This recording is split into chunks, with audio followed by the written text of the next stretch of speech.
ये साप्ताहिक बाइबल का उपदेश Plainfield Christian science church independent से है, जो प्लेनफील्ड, न्यू जर्सी, अमेरिका में है। अधिक जानकारी के लिए कृपया हमारी वेबसाइट पर जाएं www.plainfieldcs.com।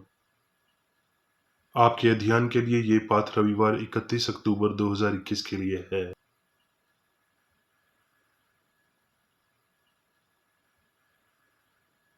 विषय: हमेशा की सजा।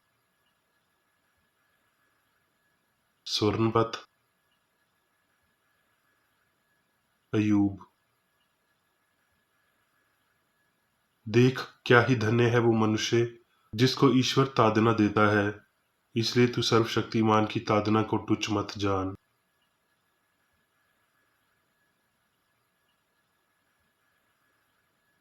उत्तरदायी ध्यान। अब्रानियों। क्योंकि प्रभु जिससे प्रेम रखता है उसकी ताड़ना भी करता है, और जिसे पुत्र बना लेता है उसको कोड़े भी लगाता है।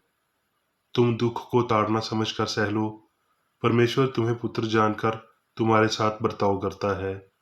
वो कौन सा पुत्र है जिसकी ताड़ना पिता नहीं करता?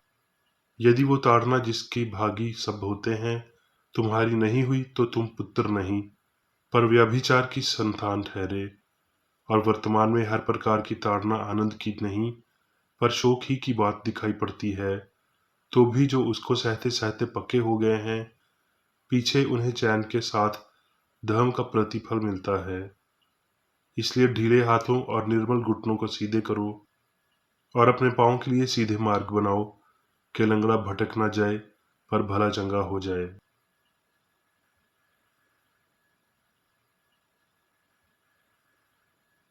पाठ उपदेश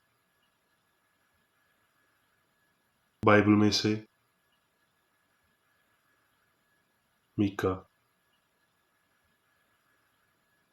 हे मनुष्य, वो तुझे बता चुका है कि अच्छा क्या है, और यहोवा तुझसे इसे छोड़ और क्या चाहता है, कि तू न्याय से काम करे और कृपा से प्रीति रखे और अपने परमेश्वर के साथ नम्रता से चले।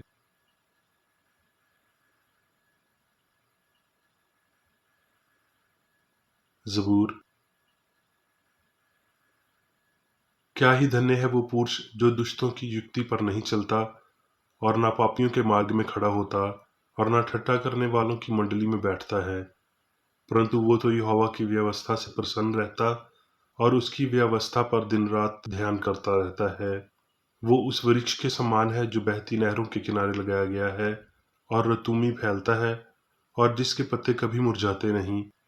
इसलिए जो कुछ वो पुरुष करे वो सफल होता है। दुष्ट लोग ऐसे नहीं होते, वो उस भूसे के समान होते हैं जो पांव से उड़ाई जाती है। इस कारण दुष्ट लोग अदालत में स्थिर न रह सकेंगे, और ना पापी धर्मियों की मंडली में ठहरेंगे। क्योंकि यहोवा धार्मियों का मार्ग जानता है, परंतु दुष्टों का मार्ग नाश हो जाएगा।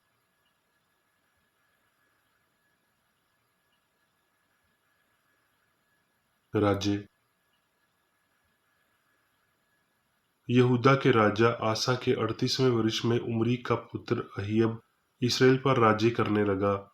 और उमरी के पुत्र अहियब ने उन सब से अधिक जो उससे पहले थे वो काम किए जो यहोवा की दृष्टि में बुरे थे।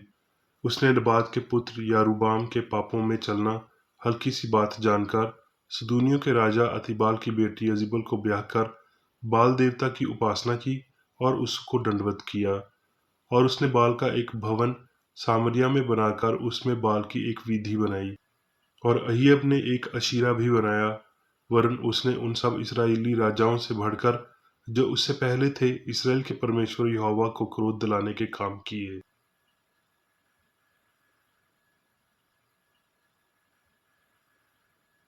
राज्य।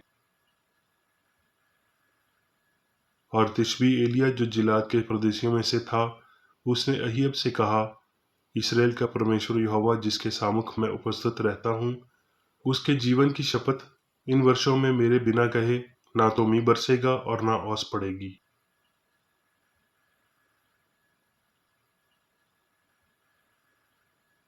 राज्य। तब यहोवा का ये वचन तिशबी एलिय्याह के पास पहुंचा कि चल, शमरोन में रहने वाले इसराइल के राजा अय्यब से मिलने को जा। वो तो नबूवत की दाख की बारी में है, उसे अपने अधिकार में लेने को वो वहां गया है। एलिय्याह को देखकर अय्यब ने कहा, हे मेरे शत्रु, क्या तूने मेरा पता लगा लिया है? उसने कहा, हाँ लगाया तो है, कि जो यहोवा की दृष्टि में बुरा है उसे करने को तूने अपने आप को बेच डाला है। मैं तुझ पर ऐसी विपत्ति डालूंगा कि तुझे पूरी रीति से मिटा डालूंगा, और अहियब के घर के एक एक लड़के को, और क्या बंधुए क्या स्वाधीन, इसराइल में हर एक रहने वाले को भी नाश कर डालूंगा। और मैं तेरा घराना नबात के पुत्र यारूबाम और अखिया के पुत्र बाशा का सा कर दूंगा, इसलिए कि तूने मुझे क्रोधित किया है और इसराइल से पाप करवाया है। एलिय्याह के ये वचन सुनकर अहियब ने अपने कपड़े फाड़े और अपनी देह पर लाठ लपेटकर उपवास करने और टाट ही ओढ़े पड़ा रहने लगा और दबे पांव चलने लगा। और यहोवा का ये वचन तिशबी एलिय्याह के पास पहुंचा कि क्या तूने देखा है कि अहियब अब मेरे सामने निमर बन गया है? इस कारण कि वो अब नम्र बन गया है, मैं वो विपत्ति उसके जीते जी उस पर ना डालूंगा, परंतु उसके पुत्रों के दिनों में मैं उसके घराने पर वो विपत्ति भेजूंगा।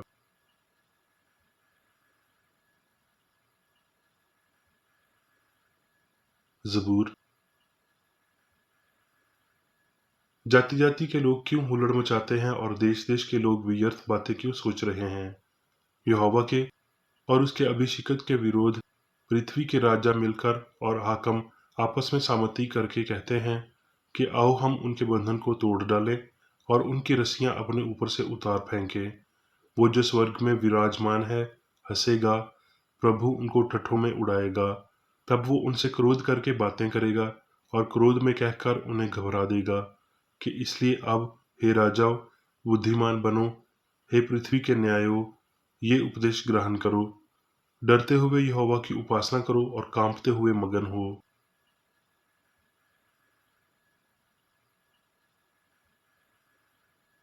रोमियो। क्योंकि मैं जानता हूं कि मुझ में अर्थात मेरे शरीर में कोई अच्छी वास्तव वास नहीं करती। अच्छा तो मुझ में है, परंतु भले काम मुझसे बन नहीं पड़ते। क्योंकि जिस अच्छे काम की मैं इच्छा करता हूँ वो तो नहीं करता, परंतु जिस बुराई की इच्छा नहीं करता वही किया करता हूँ। परंतु यदि मैं वही करता हूँ जिसकी इच्छा नहीं करता, तो इसका करने वाला मैं न रहा, परंतु पाप जो मुझ में बसा हुआ है।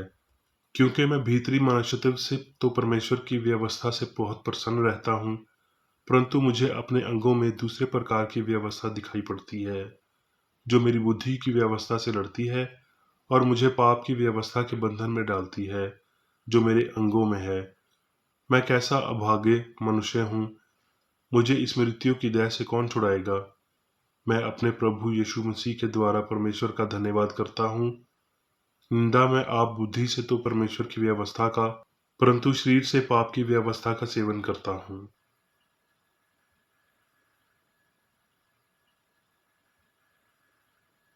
शमूएल। क्योंकि यहोवा का देखना मनुष्य का सा नहीं है, मनुष्य तो बाहर का रूप देखता है, परंतु यहोवा की दृष्टि मन पर रहती है।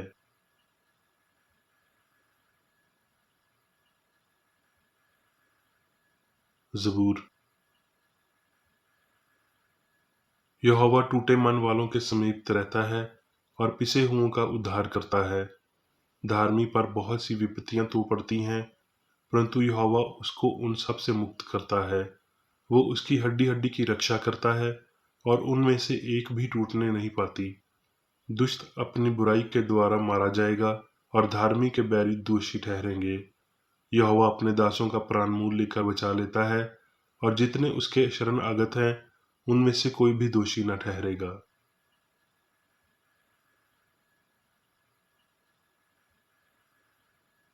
जबूर। हे यहोवा, क्या ही धन्य है वो पुरुष जिसको तू ताड़ना देता है और अपनी व्यवस्था सिखाता है।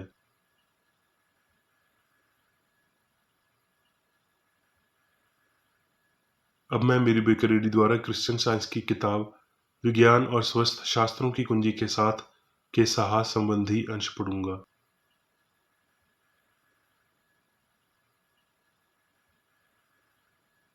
विज्ञान और स्वस्थ।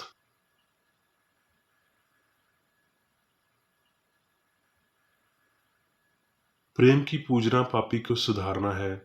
यदि यहाँ पापी की सजा उसे सुधारने के लिए अपर्याप्त है, तो अच्छे आदमी का स्वर्ग पापी के लिए नर्क होगा।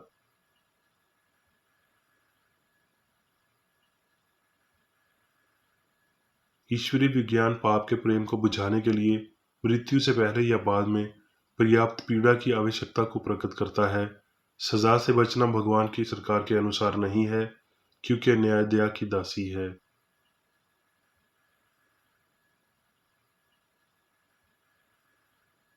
हमारी अदालतें अपराध के मकसद के साथ साथ आयु को साबित करने के लिए सबूतों को पहचानती हैं। क्या ये सुस्पष्ट नहीं है कि मानव मन को शरीर को दुष्ट कार्य की ओर ले जाना चाहिए? क्या नश्वर मन हथियार नहीं है? हाथ नश्वर मन के बिना उन्हें निर्देशित करने के लिए हत्या नहीं कर सकते हैं।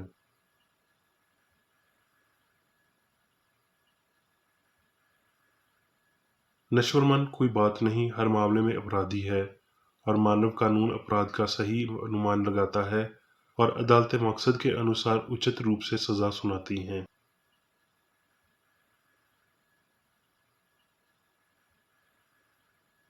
सामग्री में जीवन का विश्वास हर कदम पर पाप करता है। ये ईश्वरीय नाराजगी को जन्म देता है, और ये यीशु को मार देगा कि वो परेशानी से छुटकारा दिला सकता है। भावतिक मान्यताएं जब भी और जहां भी दिखाई देती हैं, आध्यात्मिक विचार को मार डालती हैं। यद्यपि त्रुटि एक झूठ के पीछे छुपती है और अपराध बोध का बहाना करती है, लेकिन त्रुटि को हमेशा के लिए छिपाया नहीं जा सकता। सत्य उसके अनंत कानून के माध्यम से त्रुटि का खुलासा करता है। सत्य पाप को धोखा देने का कारण बनता है और त्रुटि को जानवर के निशान पर सेट करता है, यहाँ तक कि अपराध को छुड़ाने के लिए या उसे छुपाने के लिए सजा दी जाती है। न्याय से बचना और सच्चाई को नकारना, पाप को खत्म करना, अपराध को खत्म करने, आत्म नियंत्रण को खतरे में डालने और ईश्वरीय दया का मजाक उड़ाने के लिए है।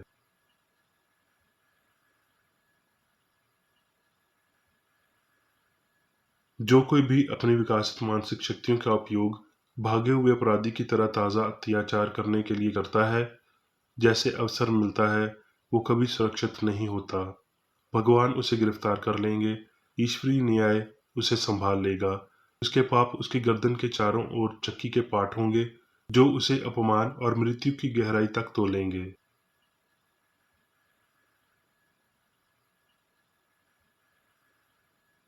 पापी बुराई करके अपना नरक बनाता है, और अच्छाई करने से पवित्र आदमी अपना स्वर्ग बनाता है। नश्वर में उत्पन्न होने वाली बुरी मान्यताएं नरक हैं।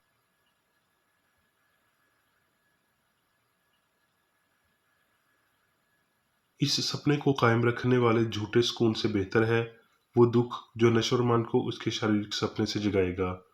पाप ही मृत्यु लाता है, क्योंकि पाप ही विनाश का एकमात्र तत्व है।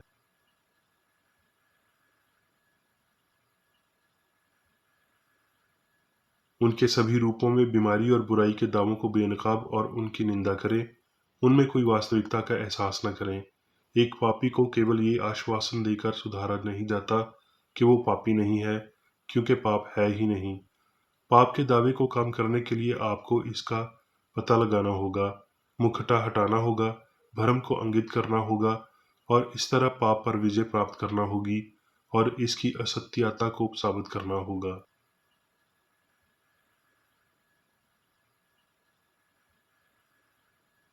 सुधार ये समझने से होता है कि बुराई में कोई खुशी नहीं है, और विज्ञान के अनुसार अच्छे के लिए स्नेह प्राप्त करने से भी, जो अमृत तथ्य को उजागर करता है कि ना तो खुशी और ना ही दर्द, भूख और ना ही जुनून या पदार्थ में मौजूद हो सकता है, जबकि दिव्य मन आनंद और पीड़ा या भय और मानव मन के सभी पापी भूखों की झूठी मान्यताओं को नष्ट कर सकता है।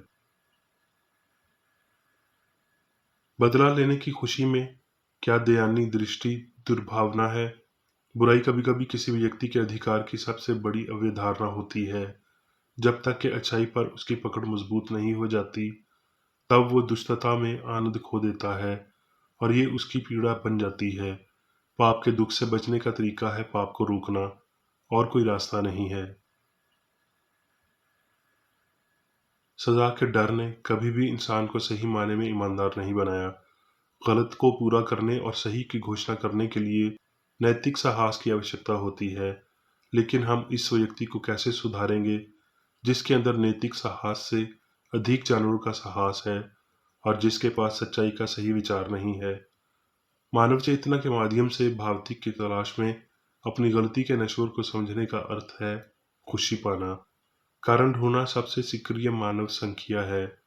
इसे भावनाओं को सूचित करने दें और नैतिक दायित्व के प्रति मानव भावना को जागृत करें, और डिग्री के आधार पर वो मानव भावना के सुख और आध्यात्मिकता की भाव्यता और आनंद से कुछ सीखेंगे। जो सामग्री या शरीर को शांत करता है, तब वो न केवल मुक्ति पाता है बल्कि मुक्ति पा चुका है।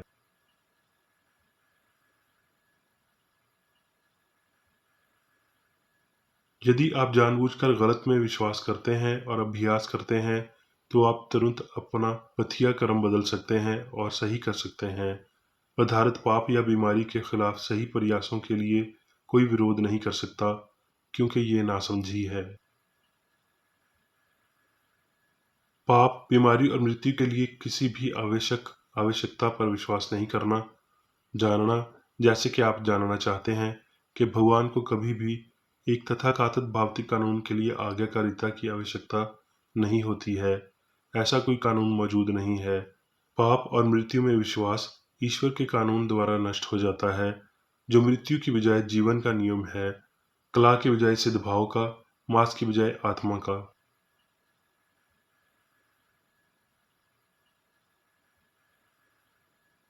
सत्य को ईश्वर के अपने तरीके से त्रुटि को उजागर करने और नष्ट करने दें, और मानव न्याय को ईश्वरीय स्वरूप दें। पाप को उसका पूरा दंड मिलेगा, दोनों के लिए कि वो क्या है और जो वो करता है। न्याय पापी को चिन्हित करता है और नश्वर लोगों को सिखाता है कि वो ईश्वर के मार्ग के निशान को ना हटाएं।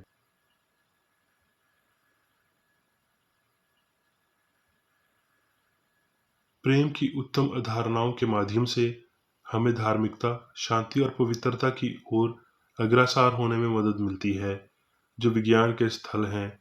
सत्य के अनंत कार्यों को निहारते हुए हम वियर्म देते हैं, भगवान की प्रतीक्षा करें। तब हम आगे की ओर बढ़ते हैं, जब तक कि असीम विचार चलता नहीं है और गर्भाधान से अपरिभाषित देवी महिमा तक पहुंचने के लिए पंख लगे हुए हैं।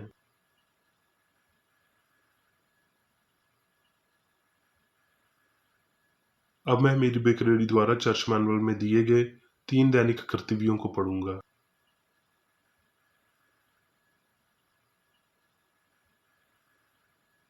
दैनिक प्रार्थना।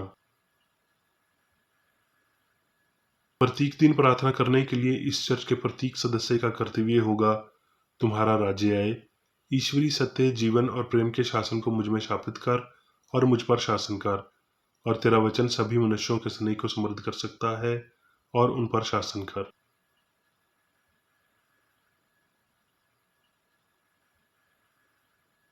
आदेशों और कर्तव्यों के लिए एक नियम।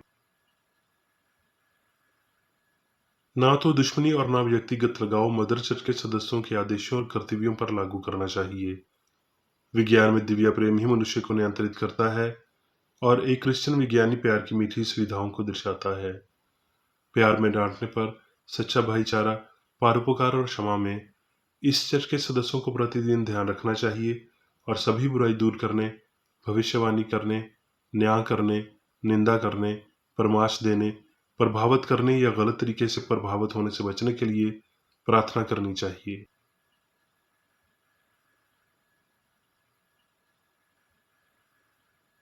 कर्तव्य के प्रति सतर्कता। इस चर्च के प्रत्येक सदस्य का यह कर्तव्य होगा कि वो प्रतिदिन आक्रामक मानसिक सुझाव से बचाव करे और भूलकर भी ईश्वर, नेता और मानव जाति के प्रति अपने कर्तव्य की उपेक्षा नहीं करनी चाहिए। उनके कामों से उन्हें आंका जाएगा और वो उचित या निंदनीय होगा।